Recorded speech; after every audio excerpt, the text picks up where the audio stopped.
Hi there, good afternoon. I'm Dani Henderson, spiritualtherapist.com. And today, August the 16th, I think it is 2022, I'd like to introduce you to a brand new friend of mine.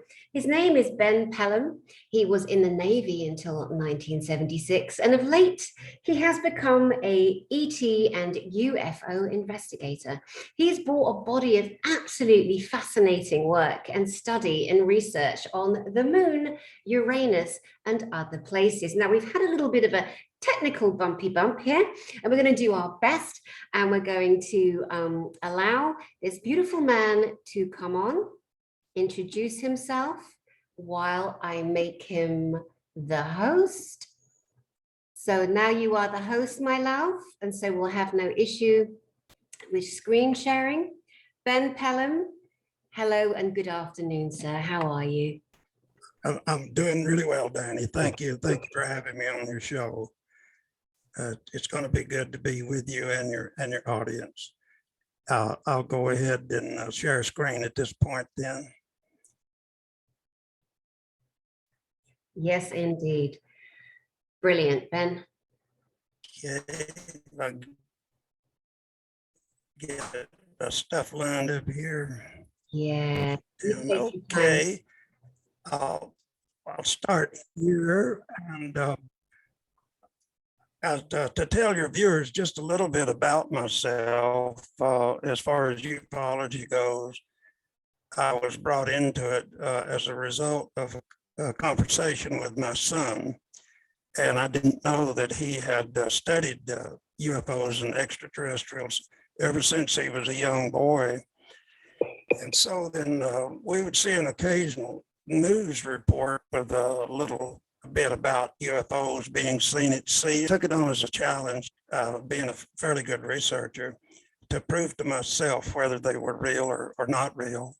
And that set me on a journey that's been 2.5 to 3 years now. So in getting into ufology, I signed up, subscribed to several people's channels on YouTube. And one of those people is a man by the name of Herbert Klein, K-L-E-I-N. Herbert lives in the Netherlands. He's a good researcher, and that's just use his name and you can get to his research. Herbert had found an installation underwater above the Arctic Circle in the province of Canada that interested me a lot. And so using Google Earth Pro, I went to that particular location using Herbert's coordinates and zoomed in into the murky water and see what I could find. Herbert also had done some research on Mars when I first started listening to him and on his YouTube videos. And he kept saying about the only thing he could find was in the shadows of Mars around the edges of the sand pits or the craters and whatnot up there. That kind of stuck in my mind. And so I went up to see his this particular location, and this is above the Arctic Circle.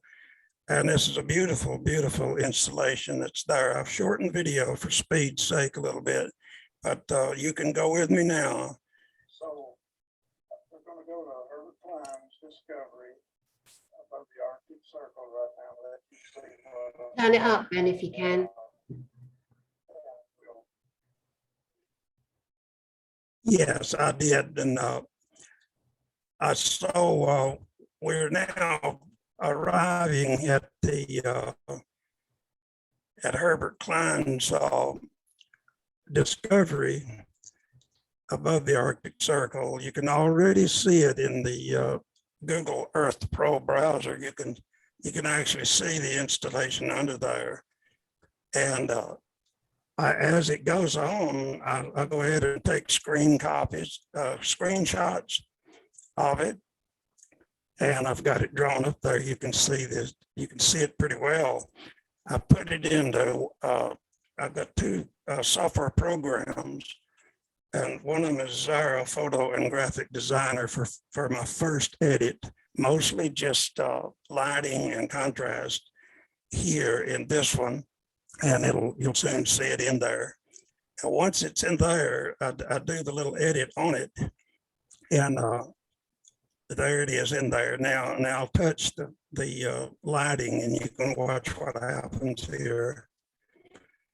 There it is, huge, huge. We're looking at the top of what's obviously an alien installation of some sort.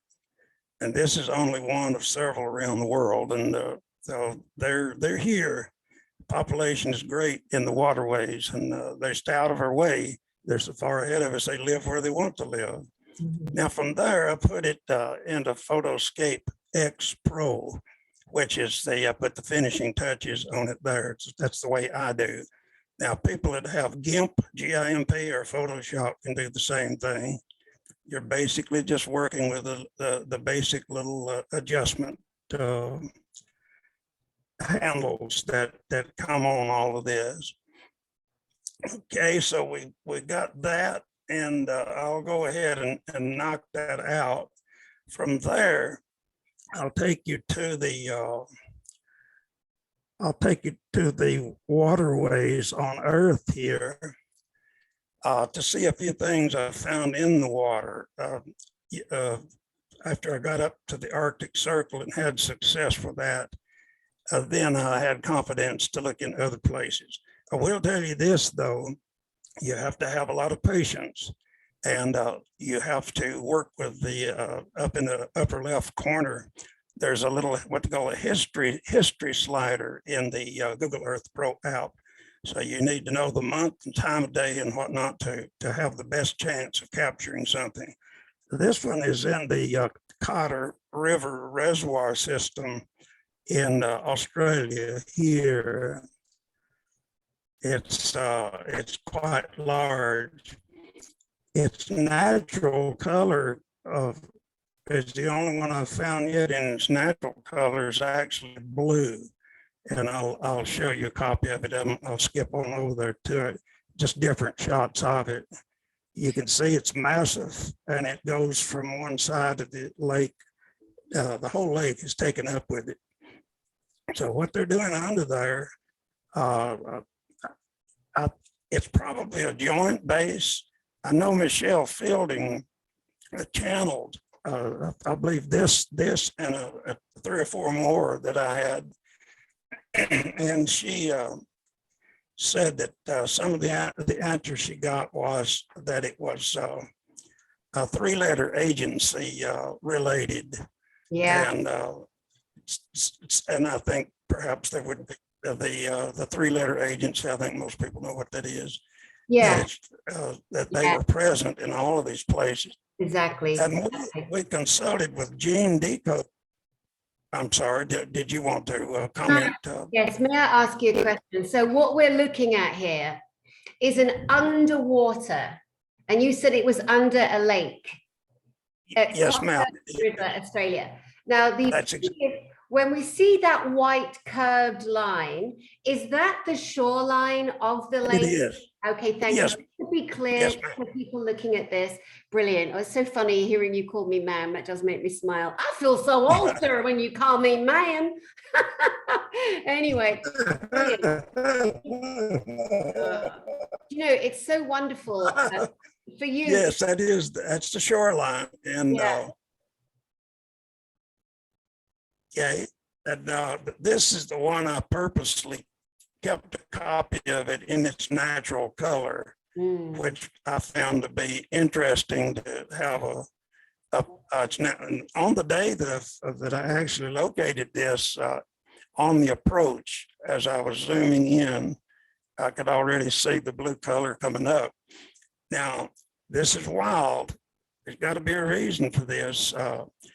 How come I can see these things? And I think a theory of mine is that the satellites, as they pass over, relate to these installations and talk to them and identify them as what they are. I think the place identifies itself to the passing satellites, what I think. What they're doing with the information, Lord only knows. But I'll move on to Antarctica now. So got some really unusual stuff down there. Right. This one is sorry, darling, before you do that, pardon? that's fine, we can stay here. I just want people to know, if you're looking at the slides and the photographs that Ben Pelham has taken using off-planet telescopes, etc., note that his institute is the PelhamPlanetaryResearch.com, and that he actually includes the name and the location and the coordinates. So you can all have fun figuring out the coordinates, and it's so easy to see these things. It's just incredible. Ben, you're just brilliant. Thank you. I'm really enjoying this.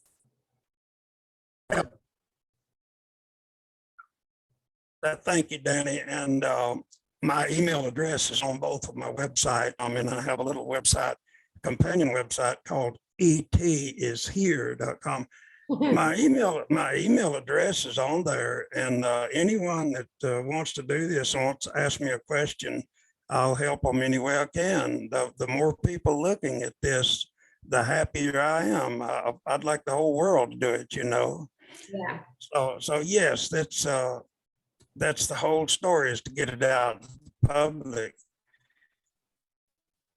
This is about, if I'm remembering right, around 25 miles west to east across this span of lake, west corner, just before the peninsula starts out to the left when you're looking on the map. But this is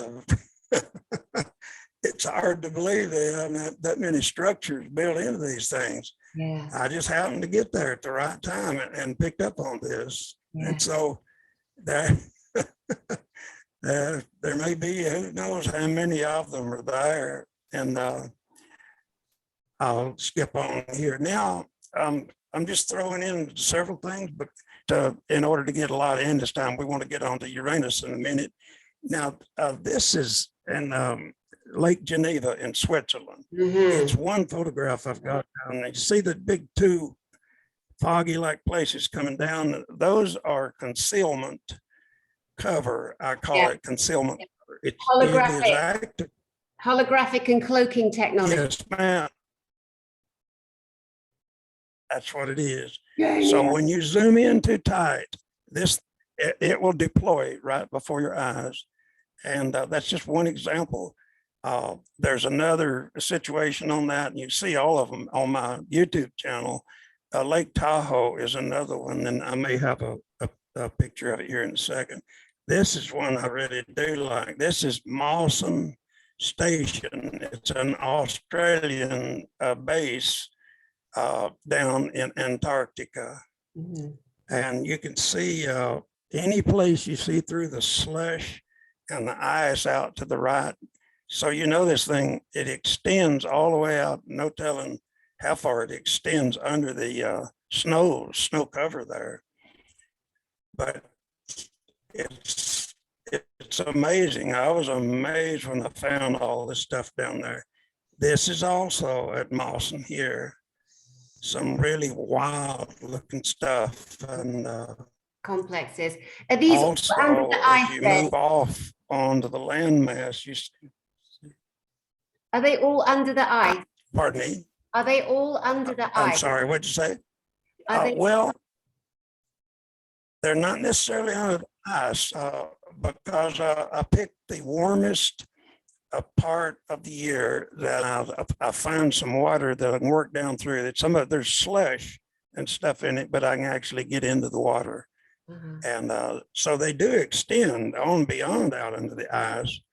And so if you got a person going to go do this, they'll have to work hard with the time zone they're in and with the time of day and the month and even the years.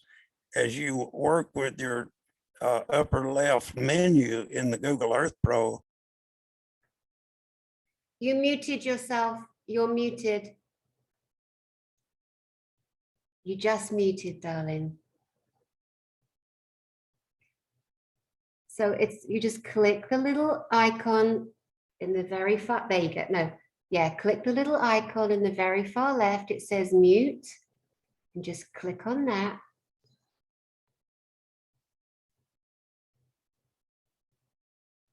Yeah, go take your cursor down to the corner, far left corner, and you'll see mute.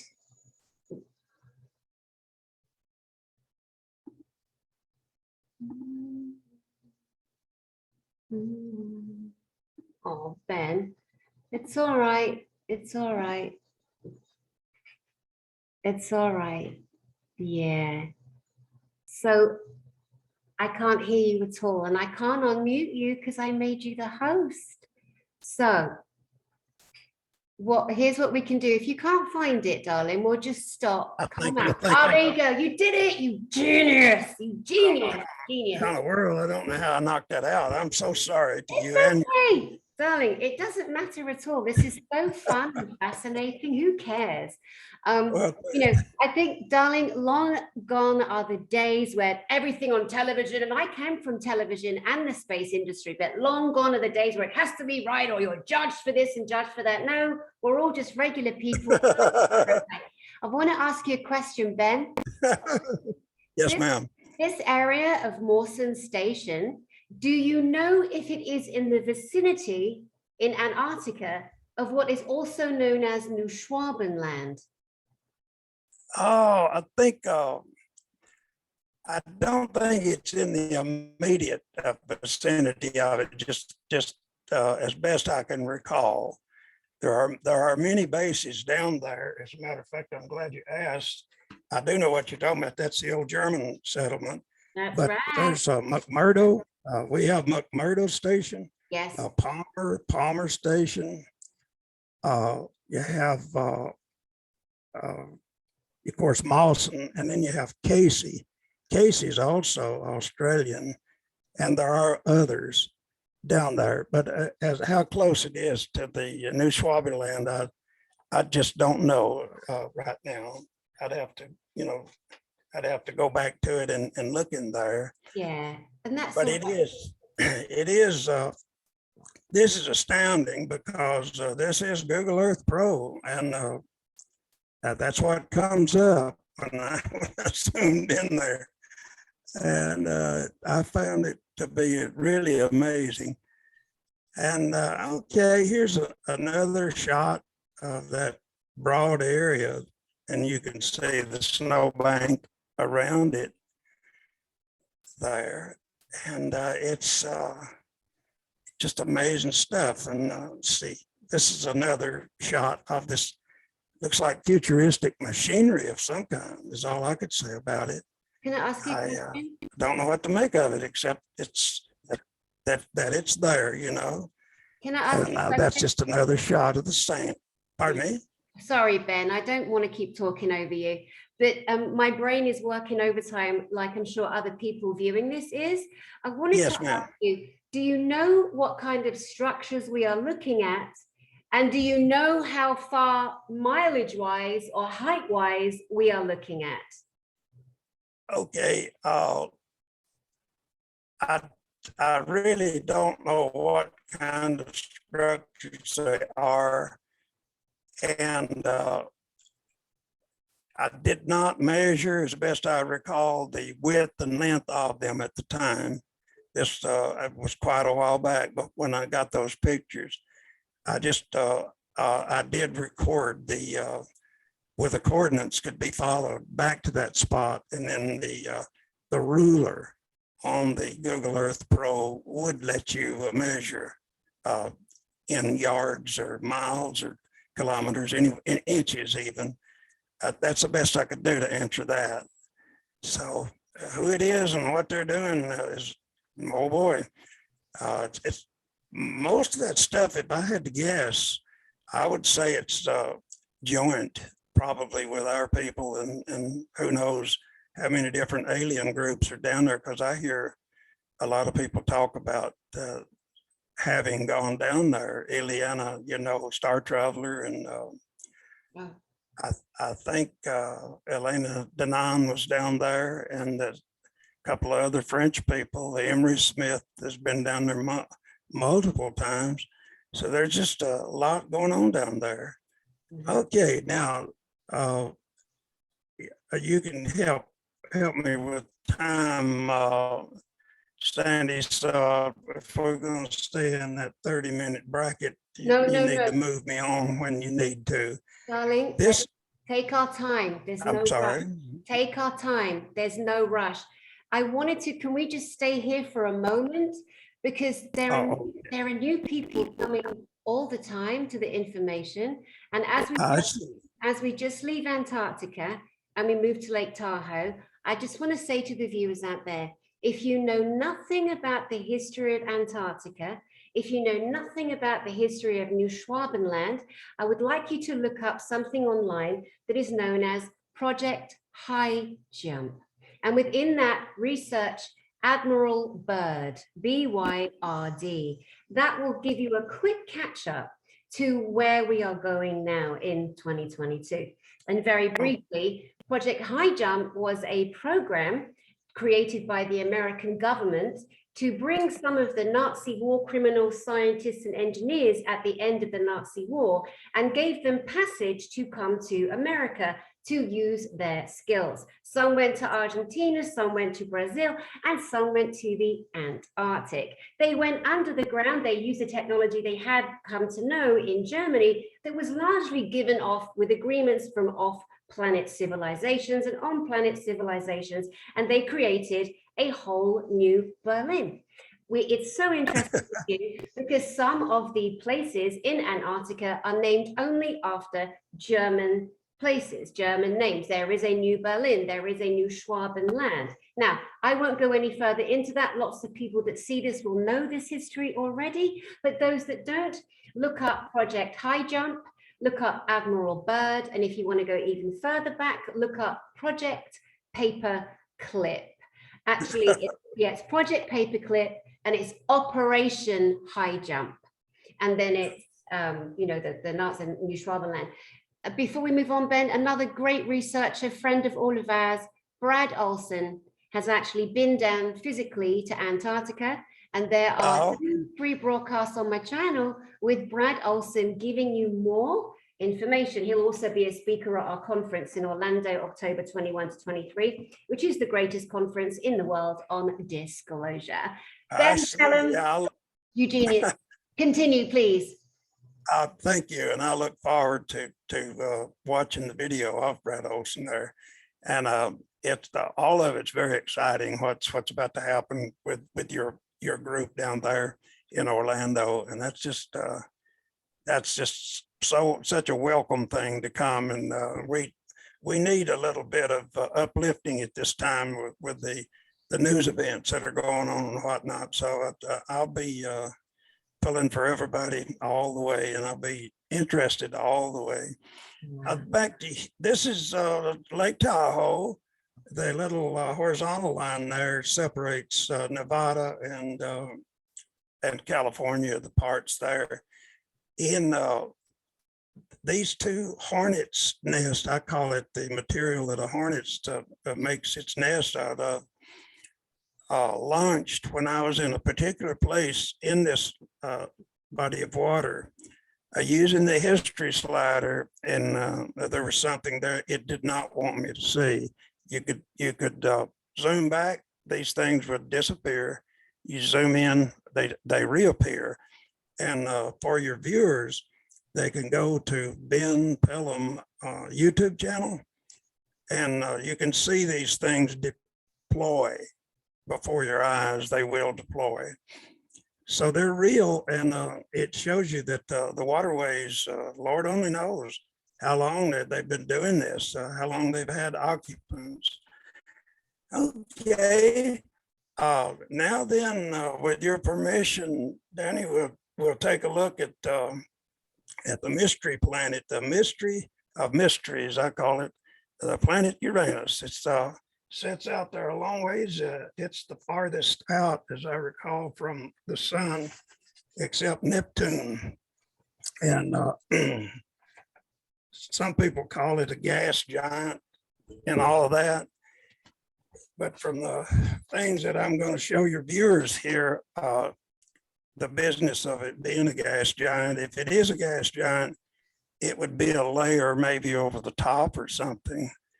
John Lear talked about a man by the name of Lou Baldwin. I believe he has 8 or 10 books on Amazon that told John Lear that he had been there and lived there for a while, and that there was a population on the planet Uranus. And this John Lear, as far as I know, was not aware at the time. I had not identified what's under these caps, and these caps, both poles. It kind of looks strange, and the reason it does look strange, it's laying on its side. It's tilted 98 degrees over to its left, and another peculiar thing about it and Venus, they both rotate east to west, and everything else in our solar system goes west to east. And even the magnetic pole in it is tilted 59 degrees. And so the planet, as we go along, it's 4 times the width of planet Earth, roughly.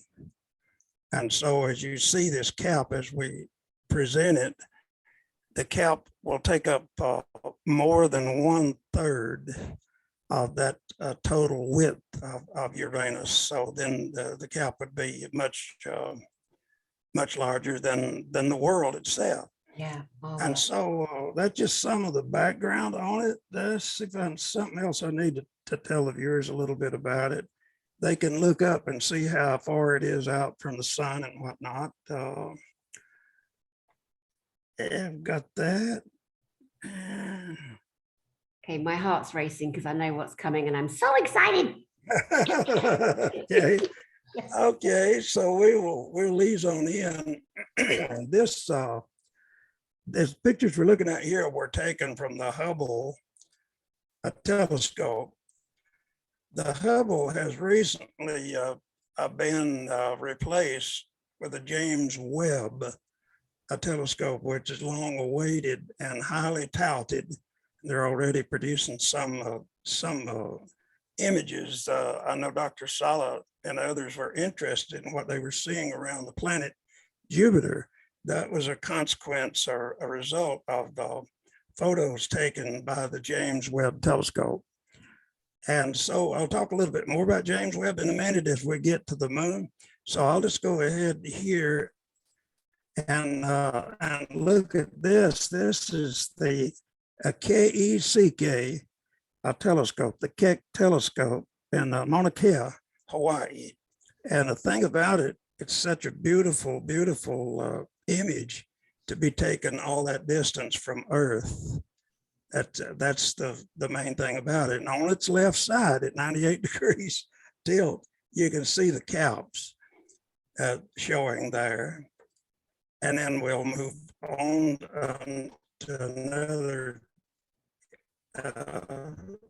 bit of it here. This is the planet Uranus as it stands there. And if you look close, if your viewers would look close, you can see the gray area that's covering the area here. And I just took several shots of it, remembering Herbert Klein's underwater complex above the Arctic Circle in the murky areas. It got me to thinking to look in the shadows. So all your viewers that want to go and look for instance, to see what's under these caps on Uranus, keep that in mind. And that's what you do when you get to the moon. You'll also look in the shadows. And there's where you'll have your fruit basket will be full.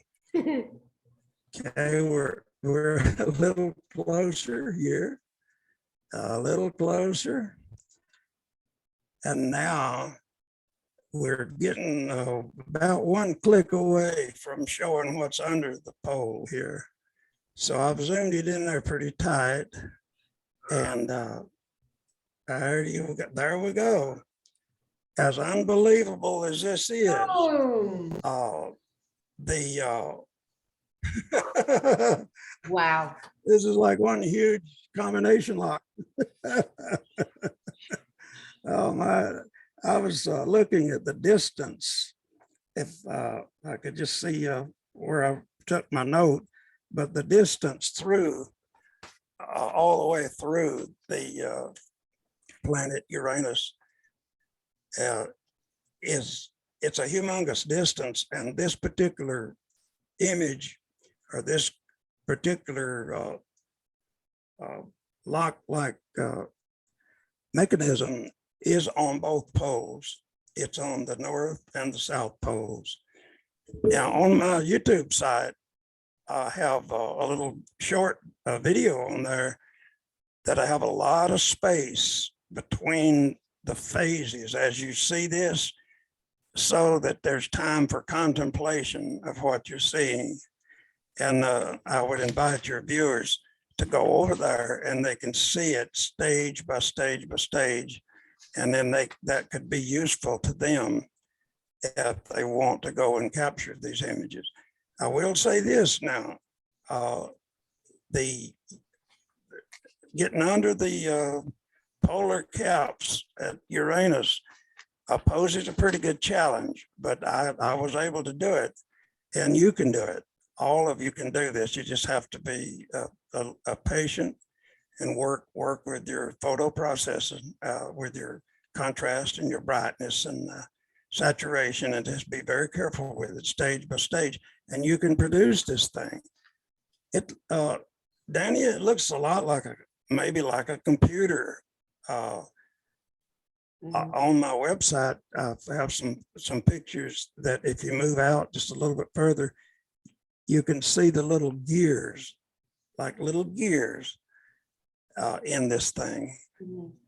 So if you got something this big that takes up more than 1/3 of something 4 times as wide as the Earth, yeah, what in the world would they be doing there, you know? I mean, there's so many things that come to mind, just so much we're learning about the whole construct of this solar system and the fact that there's always a big brother watching everyone. You know, so one might surmise in their own fantastical mindset that this is actually the eye of this solar system watching what's going on, you know, or recording what's going on. Me, having worked with telescopes, having worked with satellites in space and on the ground receivers, what I would imagine if I was to be up close to looking at what this machinery looks like, it would be coming like conical, like coming out this way, as opposed to going down. Does that make sense? It would be coming out this way, up in layers and layers and layers and layers, recording, listening, picking up and monitoring. You know, there's a lot of protection in our solar system. And, you know, there's obviously people that think this is complete fantasy, and I send them love. I do. Not patronizing, I just send them love, because we ain't got time for that no more, my friend Ben Pelham. And people like you that bring the most incredible surprises. And this is such a surprise. And I'm so grateful to you know, that you approached me and emailed me, and I'm like, oh my God, yes, please, can I talk to you on this channel? You know, because it's just fantastic to bring this information. Now, you're advising people how to get there. You've given us the coordinates from the South Pole to see Uranus. Could you tell us the name of the telescope that actually photographed this, please?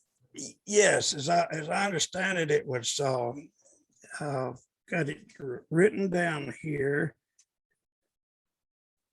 Explorer 2, I believe, was what it was called.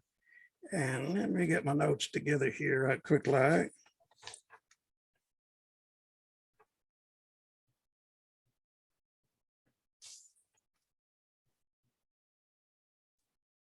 It took place, it was launched in 77, I believe, and actually made it up in the area of Uranus in 1986. I remember that.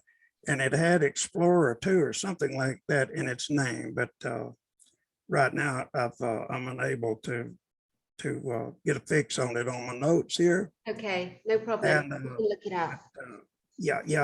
That's when it went. I'm sorry. Yeah, it's Voyager 2. It was called Voyager 2, It was launched in 77 and it flew by in 1986. And now that's what you find as you got on the line looking for information. There may have been other satellites sent up there that we don't know about, you know. And there's no, because of the secrecy and everything at NASA, they're not going to tell us all they're doing anyway, you know. And Ben Pelham, may I say to you, sir, this is the reason why I personally just skip past NASA, having been connected to NASA for a long time back in the past. And I look to people like you who've done their own research and discovery and who are bringing information to us. So we're not also like, oh, the James Webb Telescope. That's great. NASA have no choice. They absolutely now have to be bringing back, because you know, the cloaks are off, the holographic coverings are off. Now, to those out there that might look at this and say, well, surely that's an ice cap structure, and that's just the way the thermals are showing up under the, you know, under the water. Okay, fine, you can think that. I prefer to think of something different. It's much more fantastical. It's much more from what I'm aware of in my world on and off planet and the experiences I've had. It fits into a much more galactic, sensory, all-encompassing environment in our solar system, and my heart is just thumping with gratitude and excitement that we're bringing this. Now, at the bottom of the screen, there's some numbers. Are these telephone numbers or are these coordinates? They're coordinates, and right after the name, I name like the South Pole and the date that I captured that image. Mm-hmm. And then my website is there, and at the very bottom is the coordinates can be found there. Now these coordinates, there's something that I'm glad you brought that up because it needs to be discussed. The coordinates, I've got the coordinates. I've got to see, yeah. The Worldwide Telescope client is made available free of charge by the American Astronomical Society. It down in the lower right corner, it will give you where you are, the coordinates for where you are, but it has no provision for plugging in coordinates for where you want to go. And so that presented a problem for me when it got onto the moon. And I thought I had to outsmart it as best I could, knowing that the Google Earth Pro does let you plug in coordinates and will tell you where you're at.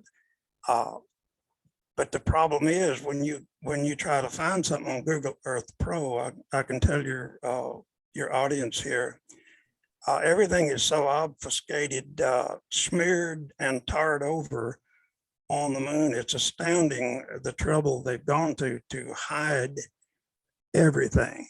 So what I had to do when I found something on the Worldwide Telescope client, I had to match the topography up with the Google Earth Pro topography where I had the coordinates. And then I knew from Google Earth Pro, I could find a crater by name. It would name the craters, most of them, whereas the Worldwide Telescope client does not name them. So all you have to do, you have to go at it visually at that point.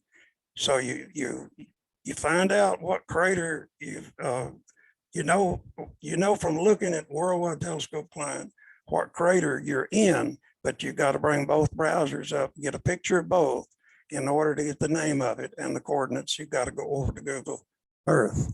So it's a dance that you have to do, but it can be done, and that's what I did. That's the way I got at it.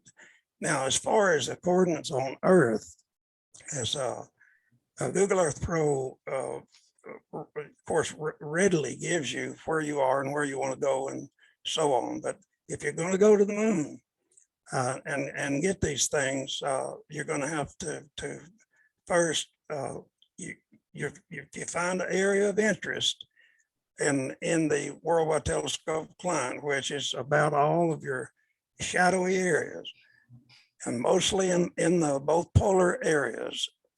That's where you'll find your stuff. You just look at it, what it looks like, bring up Google Earth Pro by its side, and that'll give you the name of where you are.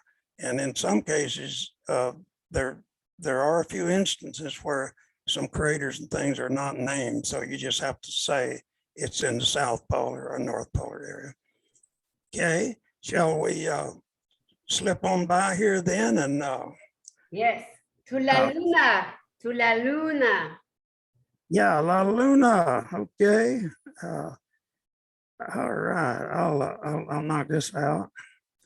And just while you're getting there, I just want to say to our beautiful viewers, isn't this just so exciting? Isn't it just banging off the charts? What I would do if I'm you out there, I would take a snapshot of each of the coordinates, because I'm pretty sure by the time this comes out, some of these information will be maybe changed or different. So go ahead and do your own fun, fantastic research. Absolutely. And that'll be wonderful when that happens. If I could interject here, it's in line with what you just said. I communicated with the Worldwide Telescope Client support section, and I asked them when the James Webb mapped the moon, when that occurs, will they put it on the virtual telescope that I use? It's on the PC. And they came back and said that they would overlay James Webb's photos onto existing photos that they use to make up the virtual globe. Now, if they are truthful and do not conceal from us, we should see some beautiful high definition pictures for the first time, extremely beautiful pictures. If they still obfuscate, though, they may get their paintbrush out and paint the shadows. Now, all of these images that I'm showing your viewers here, as far as I can see,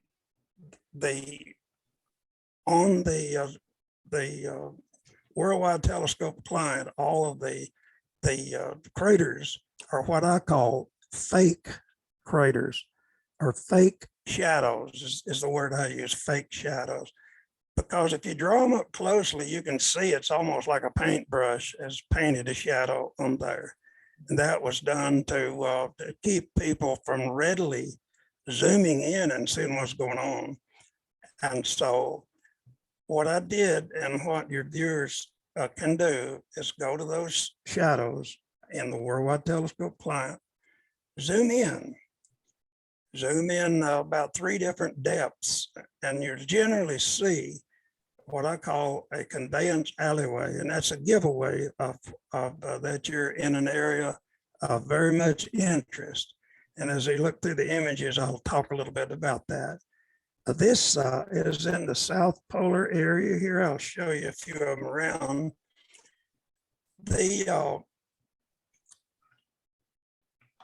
Let's see if I can get rid of this up here. I don't want to knock something out that we don't want knocked out. Okay, yeah, here we go.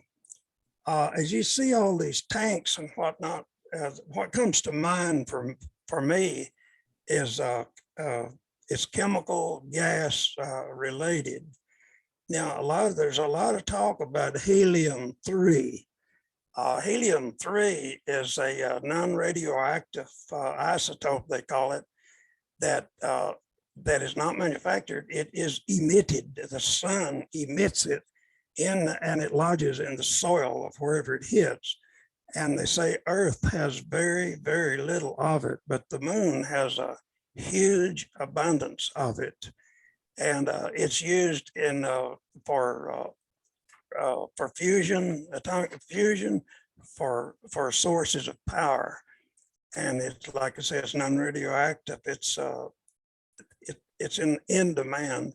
I have a feeling, Dani, that a lot of these tanks and whatnot, they probably had to do with processing helium-3 and many other things that are found on the moon. Yeah. This thing running left to right here is the what I call the conveyance alleyway. Sometimes it's covered and sometimes it's not. And you can see all of the tremendous amount of mechanical applications that are all around there. It's a very, very busy place. Mhm. Stop me anytime, Danny. I Yeah. just kind of get started and Oh, I ramble love on it. here. So Thank you so much. I just wanted to go make ahead. a point about helium-3. There's lots and lots of conversations in very different, military applications and business and political politicians. A lot of talk about helium-3 being, manufactured or withdrawn from the moon. And so I just wanted to support what you just said there because it's an actual happenstance. It is happening. We've been told a lot about the holographic technology that overlays so the telescopes don't capture the structures that are actually there. And at this point, there are far too many people over the last 80 years in particular who've been reporting of their own visits to the moon via the Earth military. And there are so many people that just do not have the bandwidth. They just cannot go there. Now, just while we're here, I re-released a video I did with Jean-Charles Moyen, who's from the French secret military programs, and Tony Rodriguez, who's from the American secret space military programs. And they both shared different experiences they had on the moon in different areas of the solar system, Mars. There's a colony on Mars called Mars Colony, which is it's a company. There are people up there. This is old news now. And when I released it on Sunday, somebody wrote, "I feel so sorry for these people. They are completely insane and completely mad to imagine this." And I thought to myself, "Oh, bless your heart, Poppet. So stuck here. You couldn't possibly imagine that the television and the politicians and everything else on the planet has made you do this instead of do this." Too late, baby cakes. Cats are all out the bags. Absolutely. You know, Ileana, Star Traveler, I enjoy watching her shows. And she told me in an email communication about the cloaking that you talked about, that the moon was anything of significance up there is cloaked, a hologram or whatever. And that explains why the telescopes on Earth are not seeing anything to amount to much. They just can't see it. And so it's obviously hid. The thing I've come in through the back door, the virtual globe was made up of the satellite imagery of the moon. And then when that globe is clicked, just like Google Earth, you're going across town, you click the globe and it brings you up an image of where you are. Same thing here. And so when I zoomed into those dark shadows, apparently they thought they had it hidden, but it wasn't. And I kind of went in the back door. I didn't go at it with a telescope from Earth up there. I had a person that kind of, I don't know what you'd call it, foo-fooed the idea of having images, and it was brought up. What do you mean with all these powerful telescopes on Earth, and then you think you've got some pictures through a computer? And it's kind of laughed it off, I just let it go, Okay, I'll show one or two more here, Danny, and then we'll go on. We'll see some pretty stuff here. But look at this vast amount of tanks that are here. In some cases, I wanted to tell you too, Danny, there's a man in Washington State by the name of Tom Huppert, Huppert, that started using my techniques on the moon with really good success. And his YouTube channel is Tommy Tacoma, one word. He sees and has some instances that are similar to what we're looking at here that he believes is like a housing or office space or something up there. The reason I think a lot of it is our tubes are either tanks because they're not level to each other and whatnot. Okay, I'm going to jump out of here then, and I'm going to pop over here, and we'll go and look at some pretty stuff. I think I'll jump to some pretty stuff right off the bat. I want to make sure that your viewers get to see this. If when I get to the moon, and I hope we both do go, Dani, this is a place I want to go to first. It's a place that's called, it's called Plaskett Crater, Plaskett. It's on the backside of the moon on the rim of the North Polar Rim. And as we work through here, it's quite dramatic.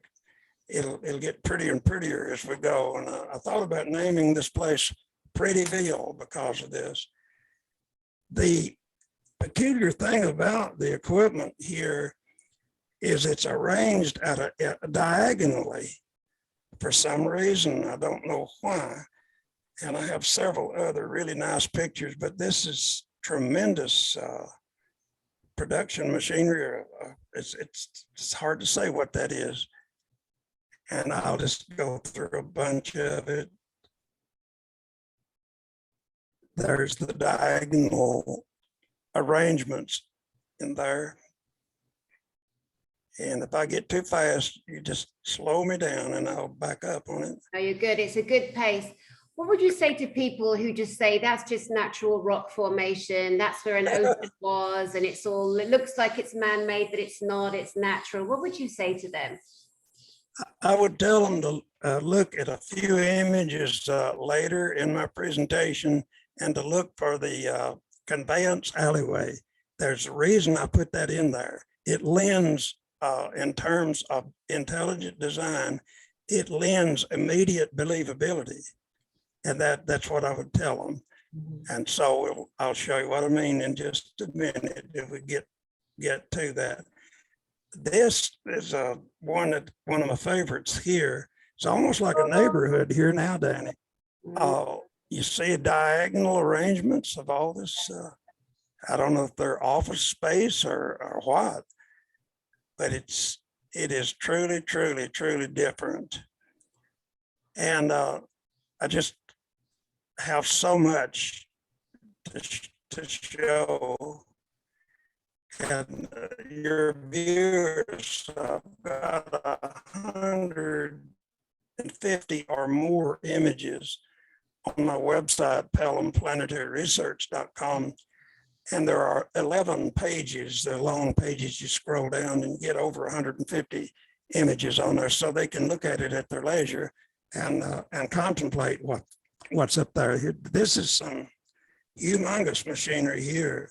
This is just drawn up close. Some of it I just decided to pull up closely. We will get to the conveyance alleyway, which will be the answer to your question here in just a second. A little of it is in this picture here down toward the bottom. You can see a little of the conveyance alleyway taking place there. Mm-hmm. This is an area I deliberately pulled up tightly. Now, as we're looking at this, could you clarify for us, is this on the near side of the moon that we see? Is it on the other side of the moon that we don't see? And is it on the surface or is it below the surface? This is on the far side of the moon, North Polar area, probably 150 miles south of the pole itself, right about like that. And whether it's surface or not surface is a really good question. I know I talked to one of the questions I asked Eliana, Star Traveler, is she had talked about us seeing some places that were domed up there that she had remote viewed it or been there in person when she was up there, that a lot of it was under domes. If it is under domes, then what I'm seeing is it's going to be a clear dome. It has to be a clear dome for me to be able to peer through. And so I'll tell you, this is wild. When we get out onto the marble-like areas that are called seas up there, we'll take a look at the biggest one up there was Oceanus Procellarum, Latin for stormy ocean or stormy sea. It's all of that is what I call concrete gray. Now, everything is so hidden there. It makes me wonder if all of the seas aren't all of it under a dome. And when we get there, I'll show you what I mean. So the moon has a lot of mysteries. It's a very interesting place.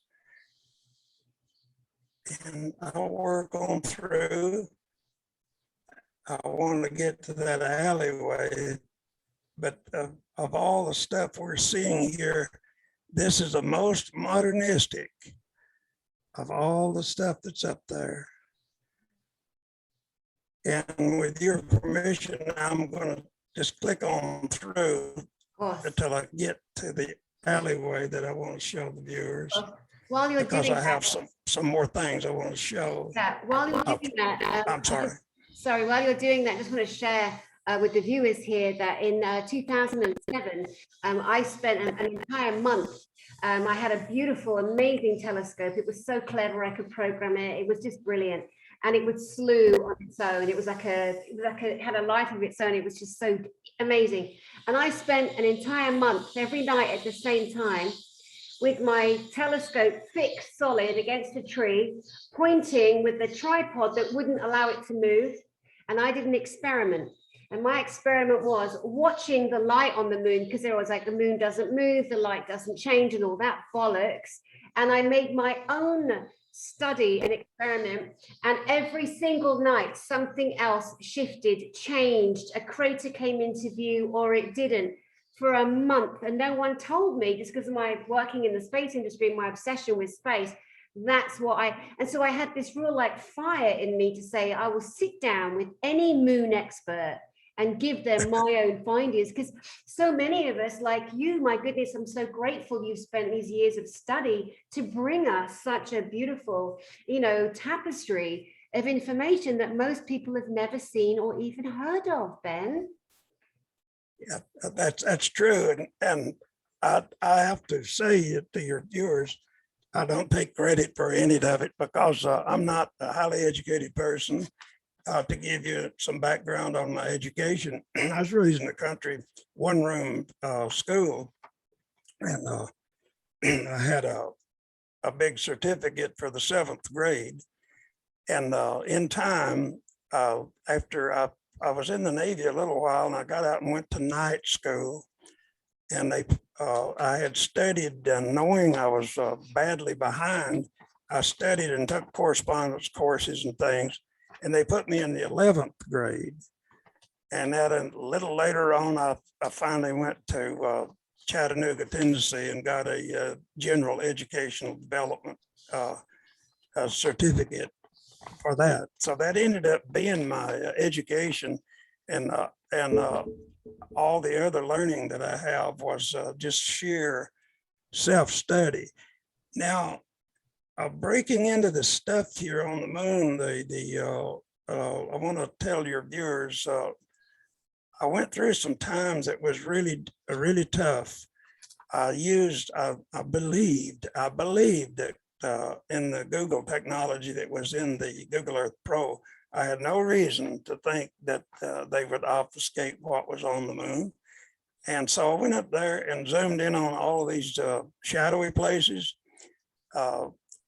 And I was getting purplish blue, purplish, green patterns and whatnot. And I was trying to reconcile that.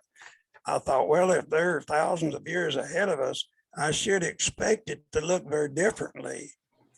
And so I had, I got to thinking, my goodness, I should be getting better pictures of this. And I just thought, well, I looked for alternative virtual telescopes. So that's what brought me to the Worldwide Telescope. And when I went there with the Worldwide Telescope, my first breakthrough occurred in the North Polar area, Hermit crater, Hermit crater. We'll jump over there in just a second. That's where I got my first images. And from there, it was gangbusters because I knew I could do it. And with this conveyance alleyway that your viewers are looking at, running left to right, when I got into an area, I looked especially for that. I wanted that because of the believability that it brings to everything surrounded around it. And so that's how I kind of got started. But I give credit to God for all of this. I'm not a scientist. I'm not anything. I'm just a guy on the street out here that's been allowed to do this. Ben. And these things are so interesting to me, the conveyance alleyways. Yes, ma'am. I just wanted to say, darling, there's so much more to you. You're Go not ahead. an everyday Joe Blow, mate. You play banjo, you play guitar, you've built websites, you've sold real estate. Like, come on. And it takes a lot to get your GED in America. I guess to live is to learn and to grow. And I think maybe that's what it's all about, is to live and learn and grow, you know. And then I'm 58 turned backwards, as I told you earlier, but I still have a young mind and I'm very inquisitive. So every day is to learn something in my life anyway. Brilliant. And that's kind of what brought it all about. That's what brought it all about. Yeah. And so you can see this immediately tells the public they've been misled. And I told, I was on a show with one of the shows I was on. I said, I don't want to call them liars about their satellite technology. I'll just say they didn't look at their imagery very well, you know, when they were on the moon. Maybe they just didn't look at it very good, you know. Yeah. There is, I will say this, and it's a quote from the solarsystem.nasa.gov, and I think it's verbatim. Earth, the only planet we know of with intelligent life and lots of it. And so then that's when I said they didn't look at their photos of the moon very well, or that they would have known. So insulting. Yeah, no, it's just one of those, oh my goodness. Oh my goodness. Yeah, we've all been massively lied to and hidden. But you know, all the cats are out all the bags now, right around the world. I mean, everyone's coming out and saying, hello, by the way, over here, look at this. Yes, sir. Look at this proof. I've been there, I've been here. It's too late. It's done. We're done. Donezo. It's our turn. We are the disclosure, not the friggin' government, the politicians, the wealthy families, the none of them. Bye-bye there. It's all about us the people globally. All right, darling. Have you got a picture of the swastika image, the building up there that is shaped like a swastika, the military complex?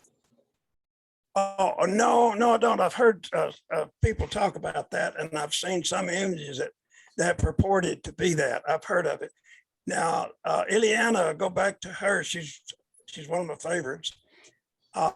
Star Traveler. She said that the Lunar Operations Center was run by the Navy the whole time she was there, and she said that it had 32 stories, and it was all underground.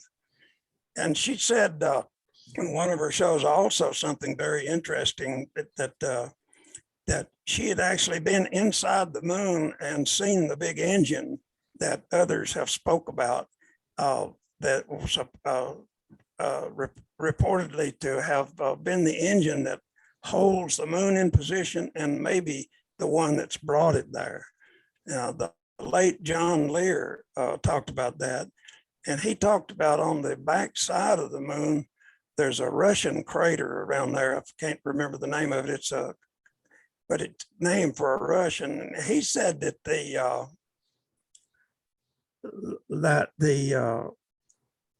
I guess it was the connector or something, that where they hooked to the moon to bring it into position was located around there. I don't know where John got that, but that's what he said.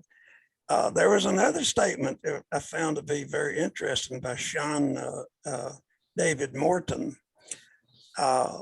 He said that they had found 4 humongous bolts that hold together the titanium pieces that make up the globe of the moon itself. And he said that it was known where the bolts were. There are 4 of them that hold those pieces, titanium pieces together. And exactly where he got that or not, I don't know, but he's got, as you know, he's an author and has several books and whatnot. And I'm sure he talks about where he found out in those books. Yeah. But that was some interesting stuff. The moon is so interesting. Can we mention him for a second? Dr. Sean David Morton. He did a broadcast last week with Dr. Michael Saller, which I believe is the most recent one. Dr. Sean is a rebel, is a brilliant, brilliant mind. I find him so fascinating. I think his body of books that he released are called The Sands of Time. It's like a trilogy. Forgive me, Dr. Sean, if I'm mispresenting your work, but all we have to do is like look up and we'll come to Dr. Sean Morton. That man has been persecuted. He has been threatened. He has been banged up in prison. He has been put in solitary confinement. He has been tortured. He has been harassed by the so-called military, army, navy, you name it. And that man, somehow, we're so grateful for you, Dr. Sean, so grateful to you, Dr. Sean Morton. He's still here and he's still sharing. Now, of course, the powers that are not would like to present him as a crazy person, a mad person, etc.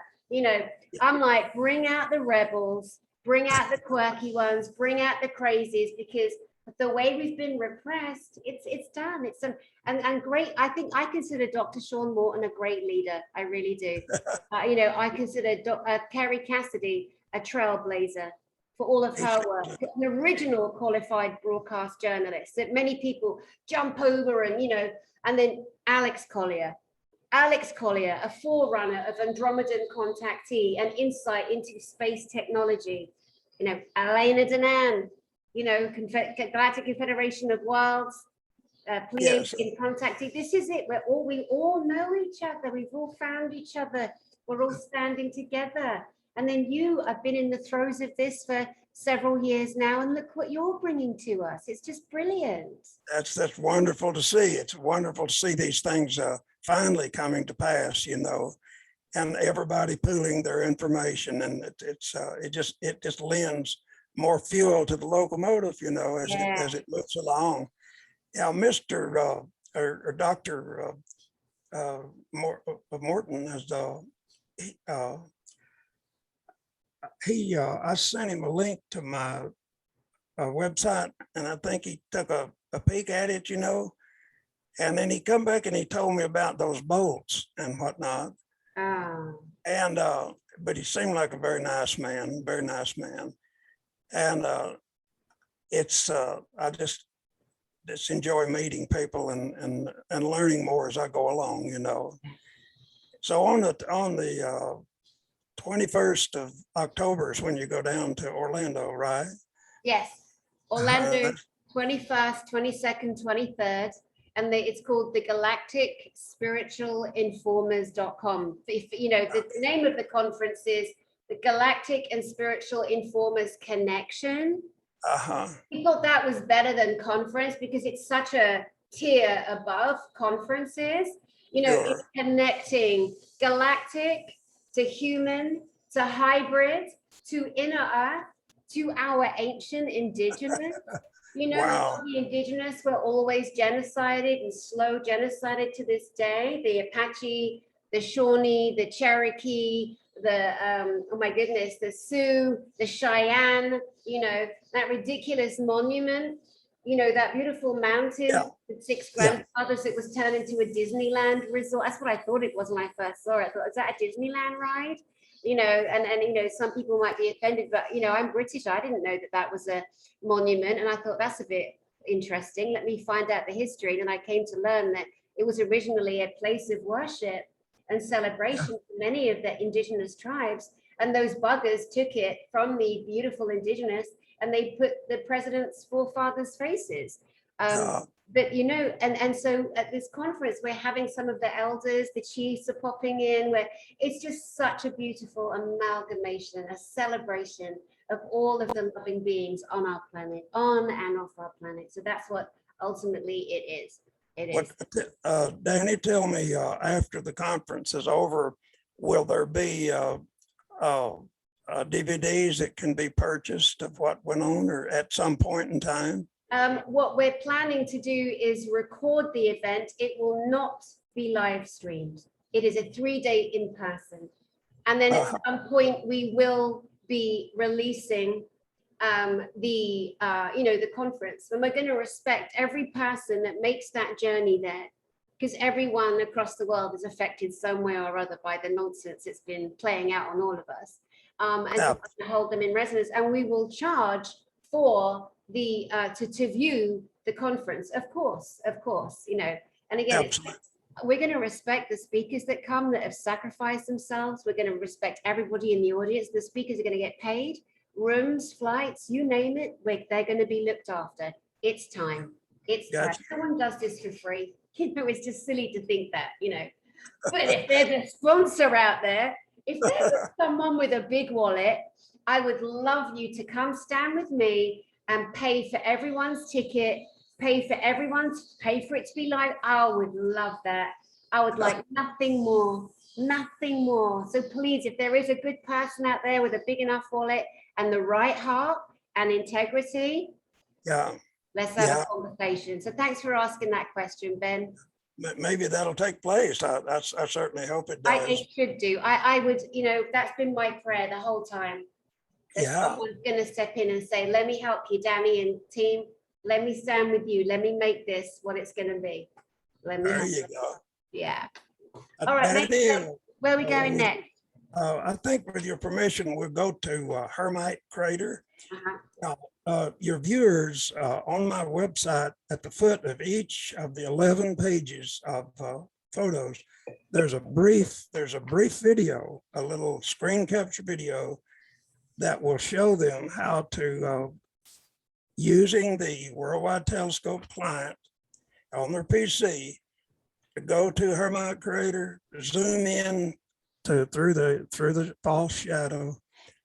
They can see the diagonal line in there. That's the conveyance alleyway, and then they can take their screenshots while they're in there at about 3 different depths, and then go ahead and process them so they can do it for themselves. So I'll jump out of here. Then, with your permission, we'll go over to Hermit crater. Yeah. That was the one that started me on and finding all this beautiful stuff here. Okay, we'll back her up here a little bit. And here we go, Dani.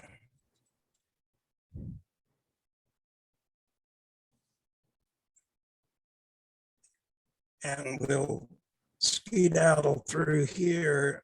And this is amazing stuff. That is one production yard right there. Wow. Jason Rice, I know a lot of your viewers would know about him. He has a lot of stuff on Gaia And Jason told the story. I believe he was talking to, I'm trying to think who he was talking to, a guy out there.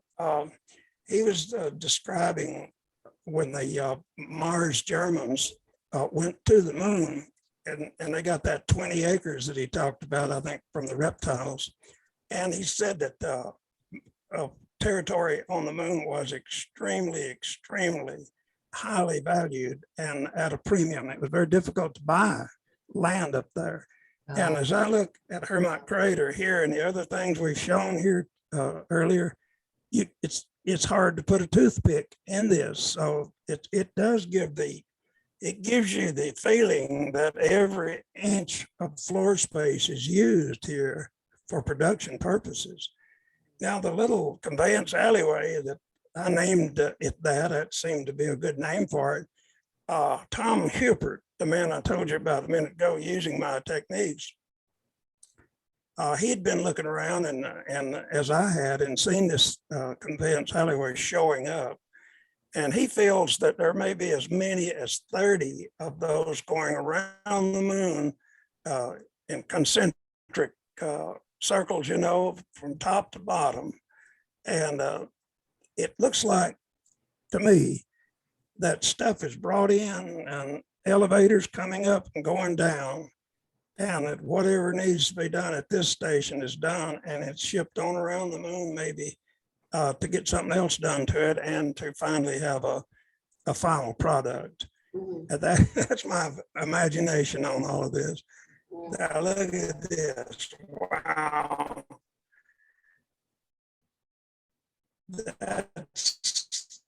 Sounds bad. That is Wowville right there, Dani. That is so amazing. Amazing. Oh, can you hear me now? Yeah, it's a bit dodgy, the sound. We keep getting messed with. Okay, you hear me, Dani? Yeah. Okay, so this is 13 miles of the Hermit crater. Okay, yeah, I'm sorry. It's actually on the edge of Hermit crater. Okay, Mark. And okay, and I'll show a few more here, Dani, while we're here. And this was what I did. I followed down the conveyance alleyway at different areas. I just scrolled down just to get different pictures of it. There may be a few instances where I've repeated it here. Yeah. And I just put that in there to get a sense of how big this place is. Mm-hmm. And let's see if I can get my glasses on here, Dani. And I just think to myself, if that really is all industrial, it's just how depressing. Oh, it is. It's heavily industrial. Yeah. And this picture with your viewers can see the span of what I did in order to know that. Again, since the Worldwide Telescope Plant won't let you measure anything, I went over to Google Earth Pro, and that shadow, the area of the shadow that let me in, is I just measured the width and height of this. If I'm remembering right, it's 15 or 20, I want to say 15 or 20 miles by maybe 25 or 30. This is a huge expanse in here. Whatever they're doing up there, they really do it on a massive scale. And but I just wanted you to see this, Dani, that's Hermit crater, pretty much all of it is similar. It's just heavily occupied with machinery. There are a lot of tanks in there.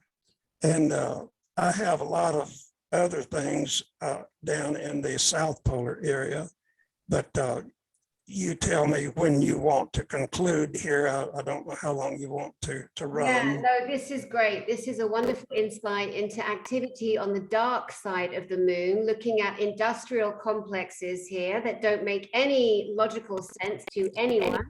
Measurements are taken, coordinates are underneath.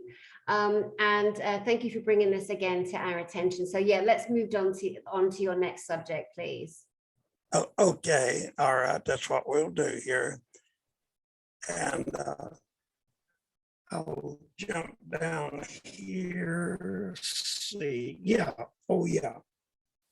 I'm glad that you said that. Now we'll move out onto what I call the concrete gray.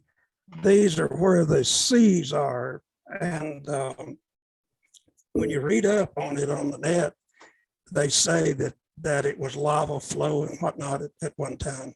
But if you get in there and work in there, it doesn't look like necessarily that it is lava flow to me. That could be, but let's see here, Plaskett. Yeah, these are different in this sense. When you zoom in on these seas, the casual person looking at the moon, it looks like a slab of concrete. You zoom and zoom and zoom, and when you get through zooming, you need to zoom a little more.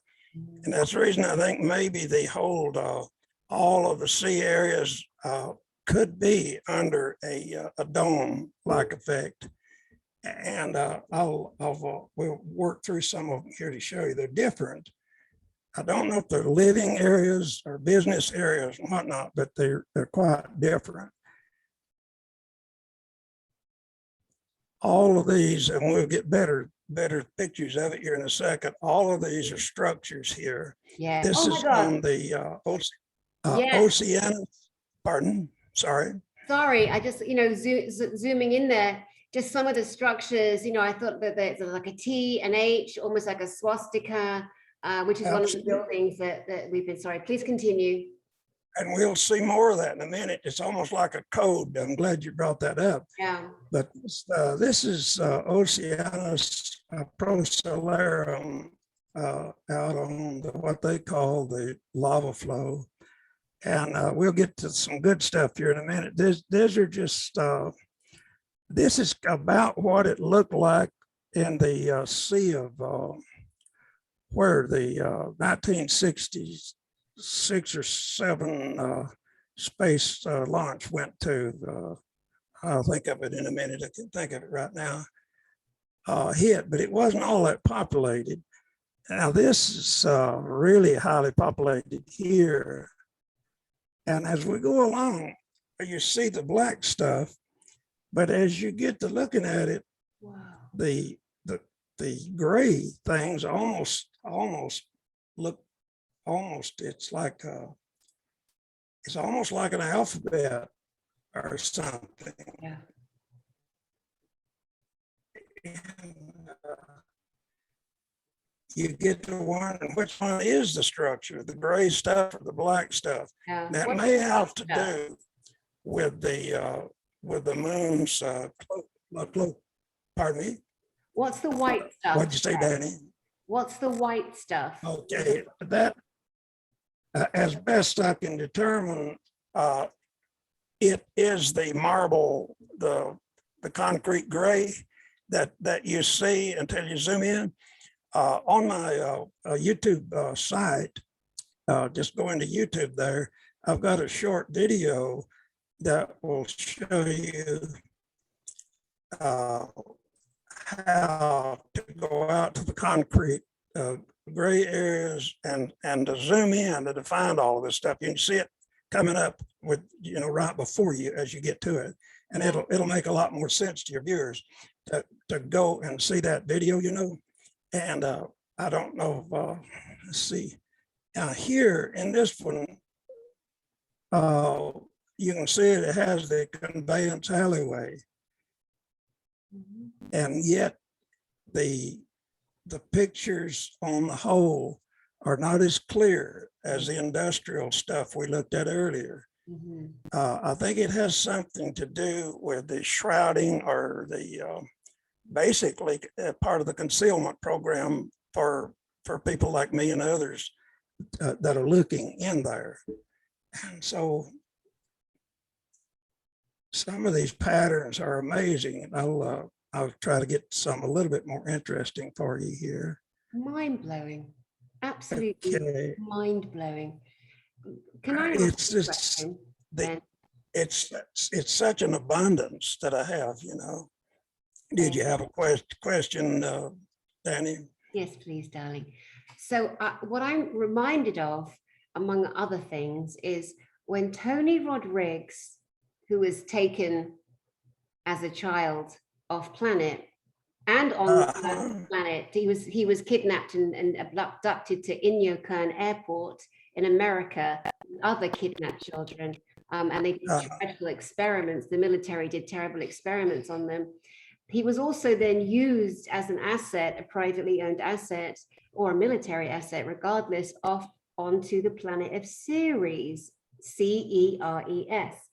Now, on that, it came to pass that he could prove he was there via a photograph a telescope took of Ceres, where there was a white substance that turned out to be, forgive me, Tony Rodriguez, if I say it wrong. I think it was a salt geyser, an area of mass salt or a salt water geyser. Forgive me, Tony Rodriguez, I'm saying it wrong.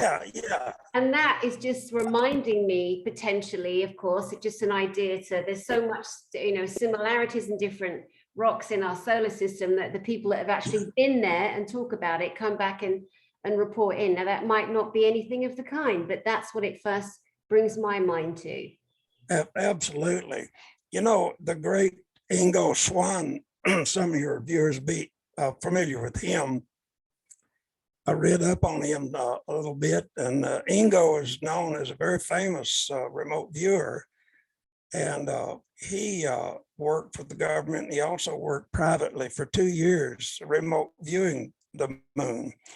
And he, in some of his answers, he had to be a little bit guarded. But in essence, what he said about the moon was there were several humanoids up there and lots of industrial activity he saw, and he said he picked up on a breathable atmosphere. Yes. And that matches what Lear said and others. Yeah. He said that a healthy person that lives in like a high altitude, whatnot, could go about his business up there and breathe okay. He also said that he detected the presence of water, also moisture. And there's some more things on the moon, and there's about 4 different news outlets that reported, if anybody wants the name of them, they can send me an email, that said there was enough oxygen in the top soil of the moon to provide, to sustain 8 billion people, 100,000 years. So if you've got aliens up there that are just 1,000 years, we'll say, ahead of us, if there's that kind of oxygen in the topsoil of the moon, they would have long since got it out and are putting it to use. That's my take on it. And Ingo Swann went on to say, he talked about that 66, 67 satellite imaging that was going on, and later with the Clementine mission in 94 with high definition and infrared cameras and other kind of cameras. He said that the way he stated it, they had the capability of reading a gum wrapper, basically paraphrasing, on the streets of New York City. And he said, yet not one image was released to the public. They were promised, but never released. And he said there can be only one meaning, one reason for that. For not releasing any of the images. They had the satellite technology, they promised it, and they still have not let the people see what's there. The closest to that is, in my opinion, is the stuff I'm finding. Yeah. And maybe this can be helpful in moving more people in the public over and get them to thinking in terms of, in a new way, that life does not end on planet Earth. It just does not. And that we have, intelligent life everywhere. Absolutely. I would like to stay on this image for just a minute because I want to point things out to people as we've got some time to view it. Almost dead center of this image are like two eyes that look kind of like owl eyes. There's like two eyes. It's like two dots with almost a semicircle and a triangular point on the edge. And then if we move directly to the first right of that, there's another two like looking eyes. And then I want to go, if I go to the two eyes next to the owl eyes and we go directly up, you can see 1, 2, 3, 4 cross shapes or star shapes. So there's actually more. There's like 1, 2, 3, 4, 5 very clear star shapes or cross shapes. And we know that on Earth, for example, that there are hundreds of thousands of star maps, which are pyramids, stone structures that all have a galactic resonance, the rocks they use, etc. It's old news, of course, but more and more people are coming to find it out. Not that it's any less exciting, just because some people know ahead of others. The other way for me of looking at this is, having worked in electronics and space industry, etc. If I first view this and I don't know what I'm looking at, I would say this is some kind of a motherboard. This is some kind of a PCB or a printed circuit board, which most things in electronics start with a green board with the electronic components soldered onto it. That you can call it a microprocessor that goes into a computer, or a PCB that goes in the back of a television. Some of the ways that the individual components are laid look extremely similar to this. So if we hypothesize or postulate that we could be looking at the layout of the machinery, the mechanism that the moon is, that also is programmed into the planet, that links up to Uranus, for example, then we could also look at the idea that some people hold, that the planet, that everything we're looking at, we are inside a video game. Just as a nice aside. That's interesting. Isn't it? It is interesting. Sandy, if Uranus has that humongous combination lock on both poles, then it makes it easier to believe that there is a machine on the inside of the moon. So you're right.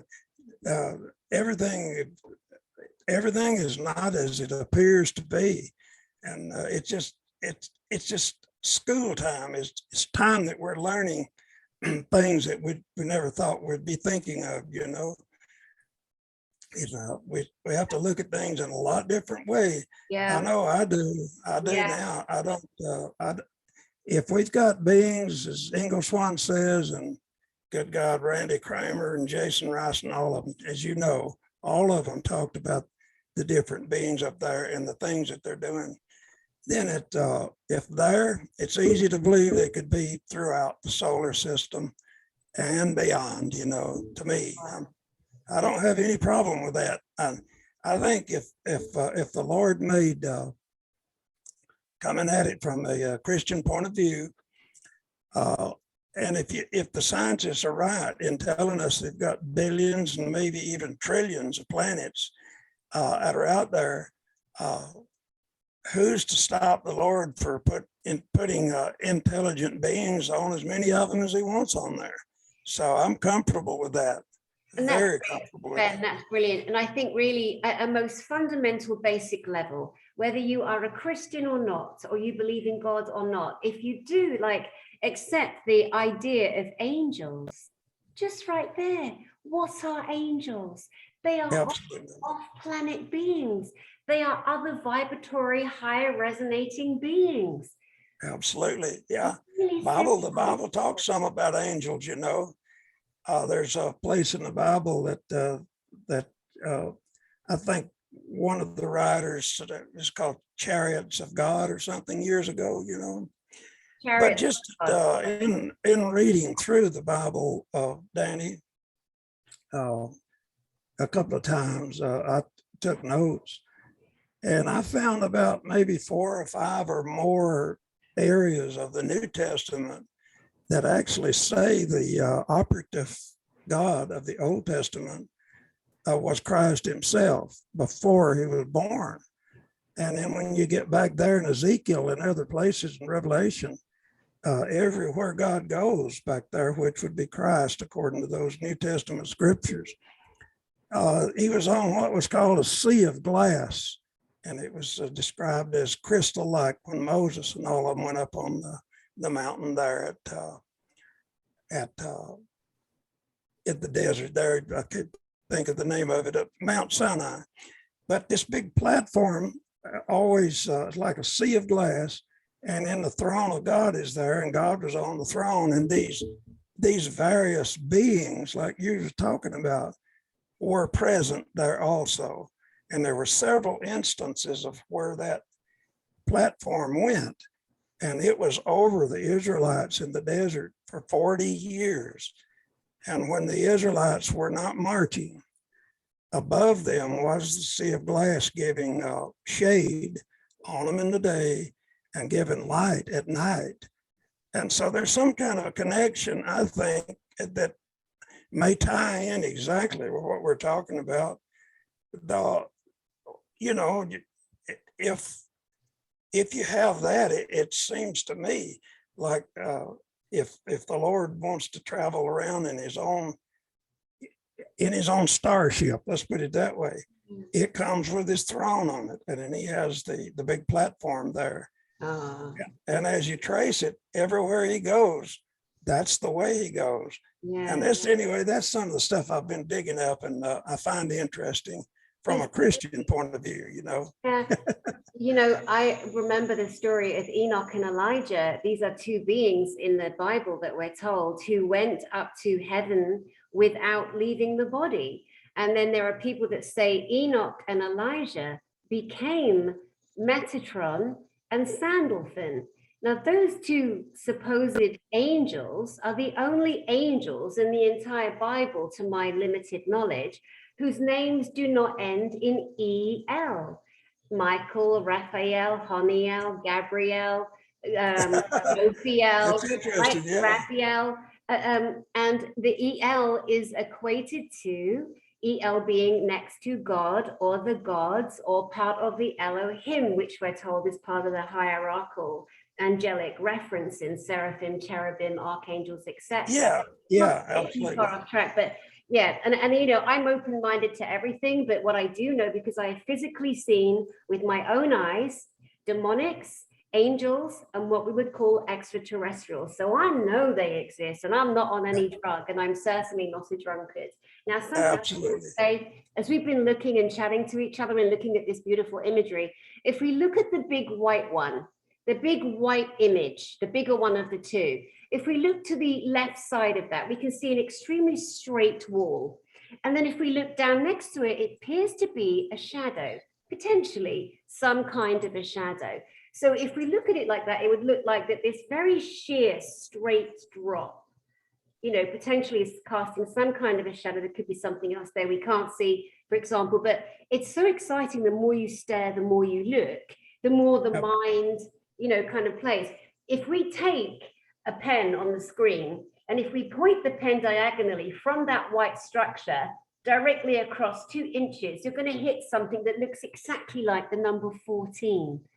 Like, you know, and another way to look at things, this is how I look at energy, if I'm trying to look through dimensions, you look at something and you slightly blur your eyes. So your eyes are slightly out of focus, because when the brain is completely focused through the vision of the eyes, the brain is programmed to make a clearer vision as possible, to make something make sense. That plugs into the survival mechanism, that plugs into fight or flight. What am I looking at? Am I safe? But when we not trick the eyes, but when we decide to view something out of focus, that part of the brain has to take a back seat. while something else is forced to come into view. And this is very often a very quick way that we can view something, observe something that's been right in front of us that we never noticed before. Absolutely. That's interesting. That's interesting information. It is. And the angelic relationship, I'm very comfortable with that.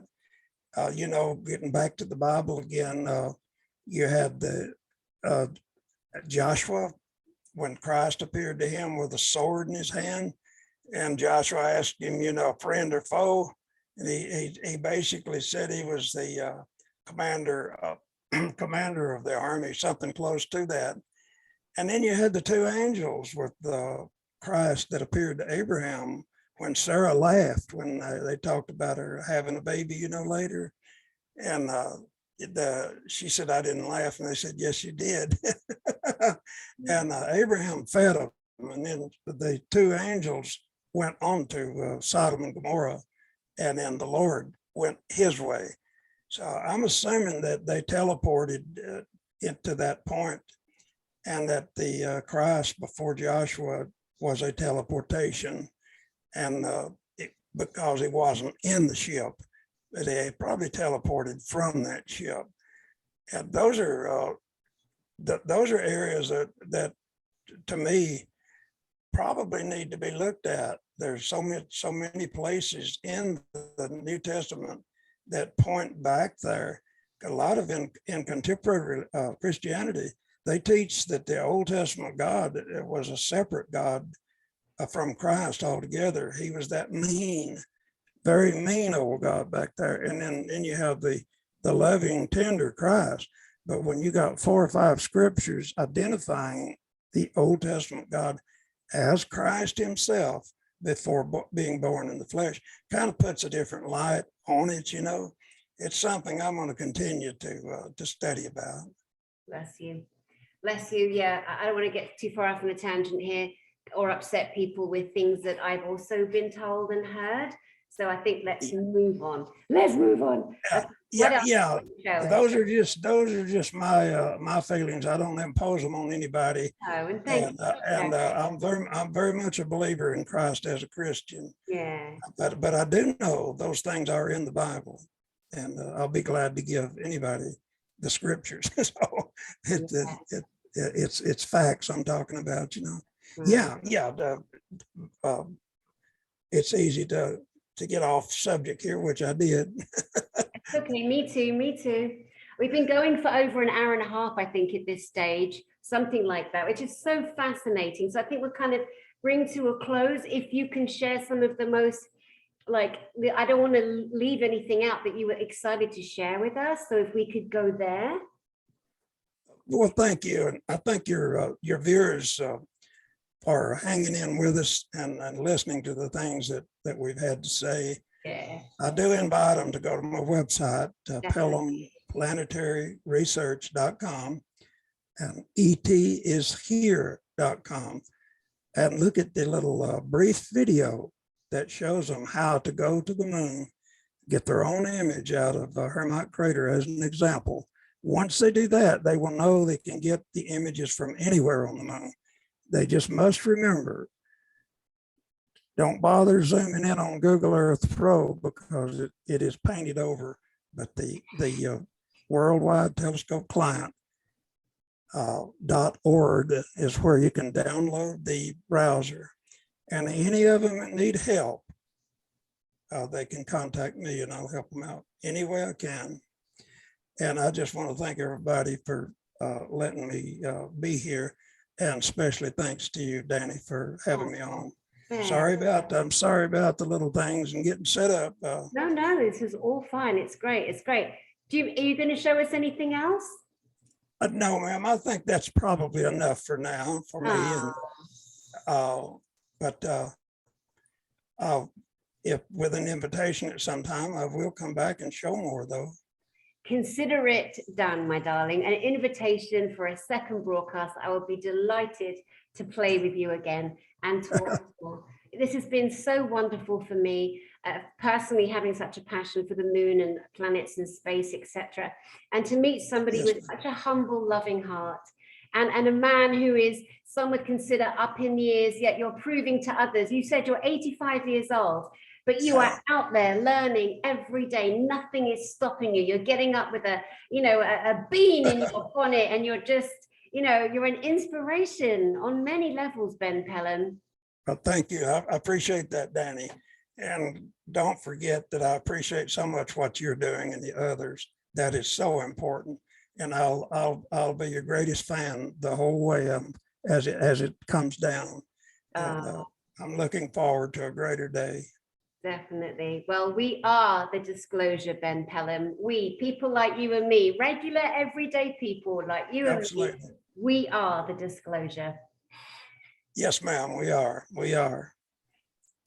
Well, my darling, until next time, Ben Pelham, thank you so much for being here. You betcha. It's been all my pleasure and my honor too. Thank you. All right, and to the audience, oh my golly gosh, oh my bananas, wasn't this so exciting? So exciting. We went to Uranus, we went to Lake Tahoe, we went to Antarctica, we went to the moon, we went to the dark side of the moon. This was incredible. I know you're going to enjoy it. And to you guys out there again, I will see you soon. And we will definitely invite Ben Pelham back. And if you would like me to invite him back sooner than later, go ahead in the comments or the live chat and let us know. All right, I'll see you soon, you guys. I'll send you my love.